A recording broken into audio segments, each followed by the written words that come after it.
Good morning, this is Matt, Weatherstone Property Inspections.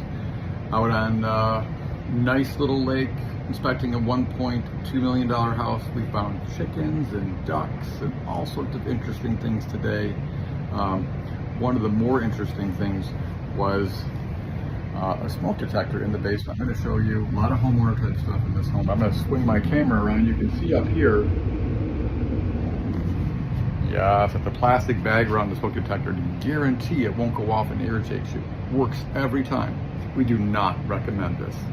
Hey, this is Matt with Weatherstone Property Inspections with another interesting find. Thanks, have a great day.